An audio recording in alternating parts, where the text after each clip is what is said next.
Students, इस video के माध्यम से हम लोग इच्छा यानी विश, अभिलाषा, एम्बिशन प्रकट करने वाले वाक्यों का हिंदी से अंग्रेजी में किस प्रकार से अनुवाद करते हैं, क्या सावधानियां बरतनी चाहिए, इस सारी चीजों के विषय में अध्ययन करें।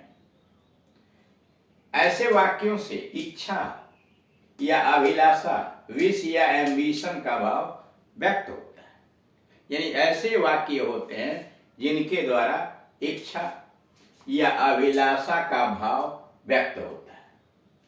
हिंदी के ऐसे वाक्यों की बनावट इस प्रकार की भी हो सकती है। इसके पहले वाले वीडियो में आया हुआ था, ईश्वर कहे तुम दीर्घजीवी हो या तुम दीर्घजीवी हो, may you live long, may you live long. और दूसरा तरीका अपनाया गया था, मेरी इच्छा है कि तुम लंबे दिनों तक जिंदा रहो, I use you live long, full stop. अब यहां कहा जा रहा है कि हिंदी के ऐसे वाक्यों की बनावट इस प्रकार भी हो सकती है। मेरी इच्छा है की जगह पर मैं चाहता हूं कि आपको सफलता मिले, I wish you success, I wish you success. मैं चाहता हूं कि आपकी यात्रा सुखद हो, I wish U A pleasant journey. अब यह आई विश कहां से आया, मे को हटाया गया, मे यू हैव, यह होता may you have a pleasant journey, और यह होता may you be successful, may you get success या मे यू हैव सक्सेस। तीसरा है, मैं चाहता हूं कि उसका नववर्ष सुखी हो, आई wish him a happy new year, I wish him a happy new year. अब इसी को अगर कॉम्प्लेक्स में बनाते तो आई wish that he should have a happy new year. इसके पहले वाले वीडियो में आया हुआ था, आई wish that he should have a happy new year, I wish that you should have a pleasant journey. ऐसे वाक्यों के दो भाग होते हैं। ये जो वाक्य होते हैं दिया गया, इसके दो भाग होते हैं। पहले भाग में इच्छा, मैं चाहता हूं, दिया गया मैं चाहता हूं।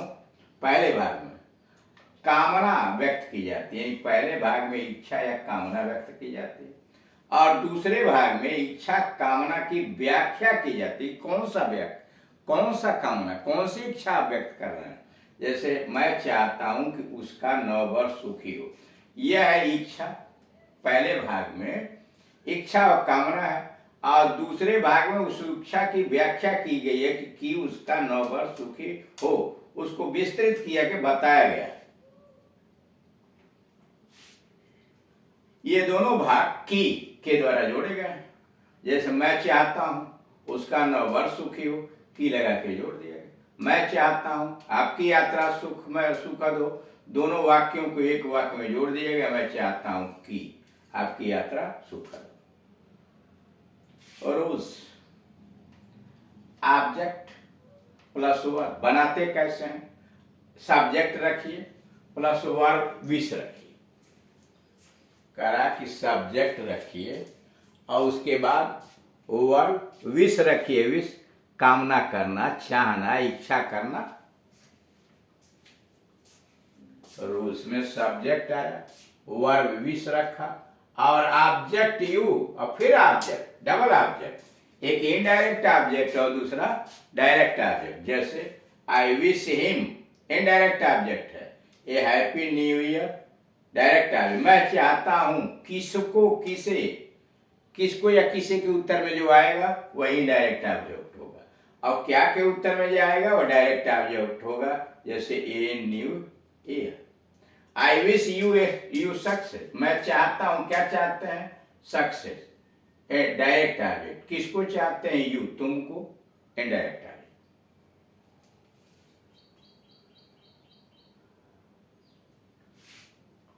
नोट, ऐसे अनुवाद में की के बदले दैट नहीं आता है। ऐसे हिंदी का जब ट्रांसलेशन बनाते हैं, अंग्रेजी अनुवाद करते हैं, तो की के स्थान पर दैट नहीं आता है। क्योंकि अंग्रेजी वाक्य में दो भाग नहीं रहते, इसलिए कि हिंदी में तो दो भाग है, लेकिन जब ट्रांसलेट किया जाता है तो अंग्रेजी में दो भाग नहीं रहते। हिंदी के प्रधान उपवाक्य की तथा आश्रित उपवाक्य संज्ञा उपवाक्य का अनुवाद होता है सरल वाक्य सिंपल सेंटेंस के द्वारा।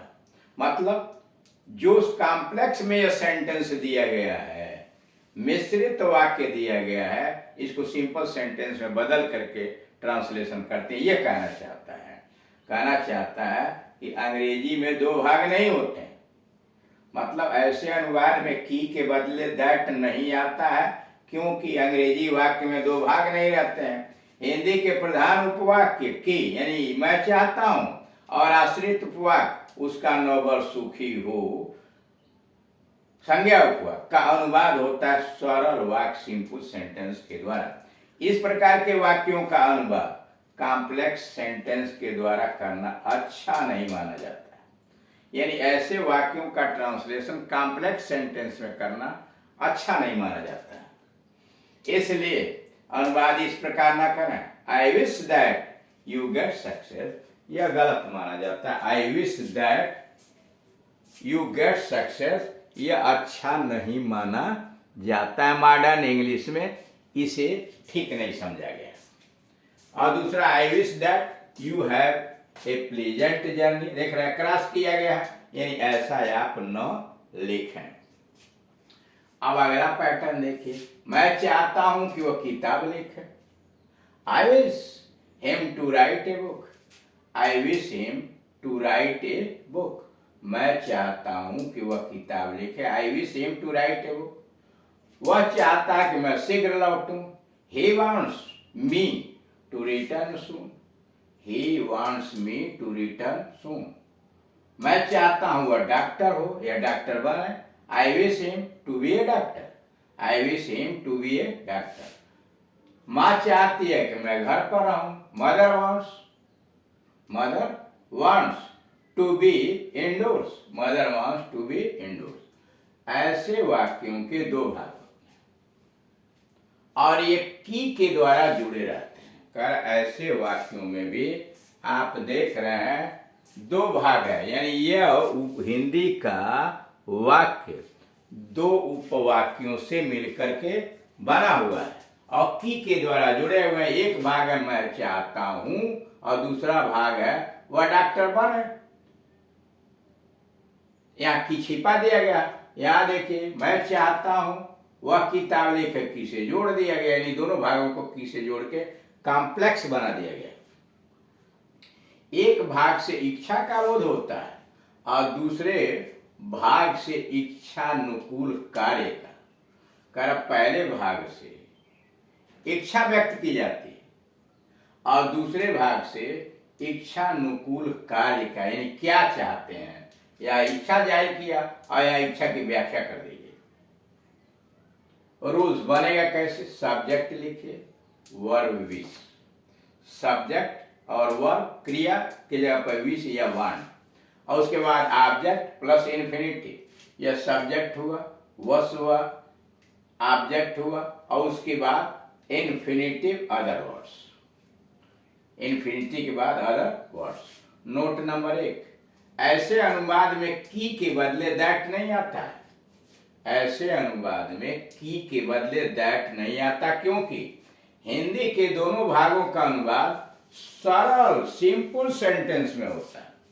कर ऐसे वाक्यों में जब अंग्रेजी बनाते हैं तो की अंग्रेजी नहीं लिखते हैं, की अंग्रेजी यहाँ दैट नहीं होती है, इसलिए कि ट्रांसलेशन कॉम्प्लेक्स सेंटेंस में नहीं बनता है। ट्रांसलेशन तो बनता है सिंपल सेंटेंस, सरल वाक्य। नंबर 2, हिंदी के संज्ञा उपवाक्य यानी नाउन क्लास का कर्ता अंग्रेजी में कर्म हो जाता है। हिंदी के संज्ञा उपवाक्य नाउन क्लास का कर्ता अंग्रेजी में कर्म हो जाता है, हिम, मी इत्यादि। नंबर 3, हिंदी के संज्ञा उपवाक्य यानी नाउन क्लास की क्रिया अंग्रेजी वाक्य में इन्फिनिटिव बन जाती है, जैसे यहाँ इन्फिनिटिव बना दिया गया। करा हिंदी के संज्ञा उपवाक्य की क्रिया हिंदी में संज्ञा उपयोग क्या है कि मैं लौटूं। ये देख रहे हैं, लौटूं जो क्रिया आई हुई है उसकी बात कर रहा। अंग्रेजी में इन्फिनिटिव बना दिया जाता है। जैसे वह किताब लिखे, वह किताब लिखे, तो वह सब्जेक्ट क्या हो गया, यहाँ हिम हो गया, ऑब्जेक्ट के स्थान पर आ गया है। और लिखे का टू राइट ए बुक, किताब लिखे टू राइट ए बुक। मैं शीघ्र लौटूं, me to return soon, me to return soon. Number 4, Hindi के ऐसे वाक्यों का अनुवाद कॉम्प्लेक्स सेंटेंस के द्वारा इस प्रकार अच्छा नहीं माना जाता है। कह हिंदी के ऐसे वाक्यों का अनुवाद अगर आपने कॉम्प्लेक्स में किया, जैसा कि नीचे किया गया है, तो उसे अच्छा नहीं माना जाता है।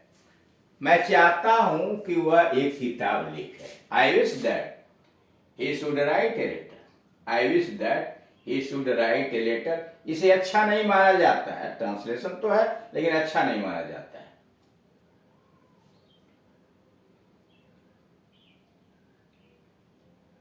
इस प्रकार के complex sentence principal clause, that और नाउन क्लास।